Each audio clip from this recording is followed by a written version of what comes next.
Hello အားလုံးပဲမင်္ဂလာပါဒီတစ်ခါပြောပြပေးမယ့်အကြောင်းအရာလေးကတော့ကျွန်တော်တို့ Facebook မှာ music copyright လွတ်တဲ့သချင်းတွေကိုဘယ်လိုမျိုး download ဆွဲပြီးသုံးရမလဲဆိုတာနဲ့ပတ်သက်ပြီးတော့ပြောပြပေးမှာဖြစ်ပါတယ်အဆုံးမှာလူကြီးမင်းတို့အတွက် bonus လေးတစ်ခုထည့်ပေးတော့မှာဖြစ်တဲ့အတွက် video file ရဲ့အဆုံးအထိကြည့်သွားပြီလို့ရပါတယ်ကဲဆိုမတို့ YouTube ပညာ channel ကနေပြန်လည်ကြိုဆိုလိုက်ပါတယ်စလိုက်ကြအောင်ခင်ဗျOkay အဲ့ဆိုစလိုက်ကြအောင်ကျွန်တော်တို့ Chrome browser ပေါ့နော် Chrome browser နဲ့ကျွန်တော်တို့အဲ့ဆိုပထမဦးစွာဝင်ကြပါမယ် Chrome browser ရောက်ပြီဆိုရင်ကျွန်တော်တို့ search မှာ www.creatorstudio ဆိုပြီးရိုက်ရှာပေးပါရိုက်ရှာပြီးဆိုရင်ကျွန်တော်အဲ့ဒီ link နဲ့ဝင်ပေးပါဒီညာဘက်တော့ဖုန်းနဲ့ပဲပြပေးမယ်နော်ညာဘက်တော့ desktop site လေးနှိပ်ပေးပါပြီးရင်ကျွန်တော်တို့အဲ့ Creator Studio ဆိုတဲ့ link နဲ့ဝင်ပေးပါရောက်ပြီဆိုရင်ကျွန်တော်တို့ဟာ page တစ်ခု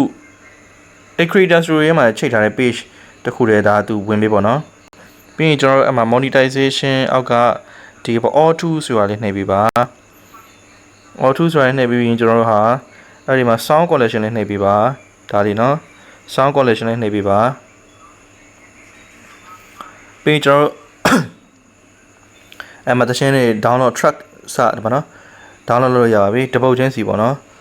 အဲ့ဆိုရင်လူကြီးမတို့ဒီ copyright လွတ်တဲ့တခြင်းဘယ်တခြင်းကိုလိုချင်လဲအကောင်လုံး download လုပ်ရတယ်အဲ့မှာ live မှာအဲ့တခြင်းတွေထားလွှင့်လဲရတယ်ပေါ့နော် okay အဲ့မှာဆိုရင်ကျွန်တော်တို့အဲ့ဒီမှာနော် copyright လွတ်တဲ့ကျွန်တော်ဒါလေး download ခလုတ်လေးနှိပ်လိုက်ပါအဲ့လိုမျိုး download ရပါတယ်နော်downloading ဖြစ်နေပါပြီဒီ play ခလုတ်နှိပ်လဲရတယ်နော်ဒါကသူ့ရဲ့ဒီ i ပုံစံသင်္ကေတလေးသူ့ရဲ့အကြောင်းပေါ့နော်တခြင်းနဲ့ပတ်သက်တဲ့ detail လေးပေါ့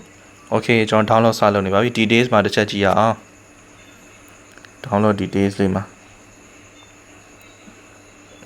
ပြောက်ပါပြန်ကြည့်အောင်အဲ့တော့ဒီမှာ download ရပါပြီဖွင့်ကြည့်အောင်နော်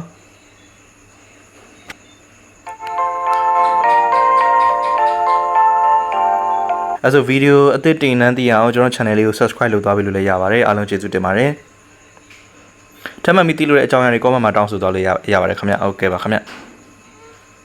Hello ဗီဒီယိုအစမှာ Hello ဗီဒီယိုအစမှာ grade ပေးတဲ့အတိုင်းကျွန်တော် bonus လေးတခု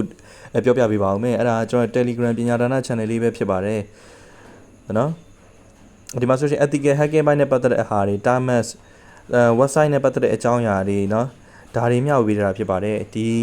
Telegram bonus ပညာဒါန channel လေးကိုလည်းကျွန်တော် description လေးမှာလက်ဆောင်လေးထည့်ပေးပါမယ်အားလုံးကျေးဇူးတင်ပါတယ်